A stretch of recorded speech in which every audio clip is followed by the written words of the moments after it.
এইদিক যতগুলো টাকা পয়সা ব্যাংকে জমা করছেন এগুলো নিয়ে গেলে হবে? তাহলে ওপারে পারের করিটা কি?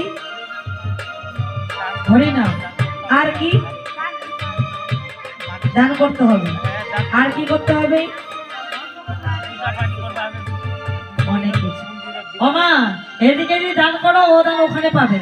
শুধু তাই না, আরো বলেছে ভক্তের চরণ ধুলি যদি গায়ে মাখিতে পারো এই চরণ ধুলি হয় ভবপারের করি। শুধু তাই নয়, হা কৃষ্ণ প্রাণী কৃষ্ণ বলে যদি দুফোঁটা নয়নের জল ফেলতে পারো এই নয়নের জল ওখানে ভান্ডারে গিয়ে জমা হবে 2 কোটি ভবপারের করি। এই করি কি যদি সাধুগুরু বৈষ্ণবের ভক্তের চরণ ধরে যে গায়ে নিতে পারো এই ধুলি হয় পারের করি। হা কৃষ্ণ প্রাণী কৃষ্ণ বলে যদি কাঁদিতে পারো এই নয়নের জল হয় সেদিনের পারের করি।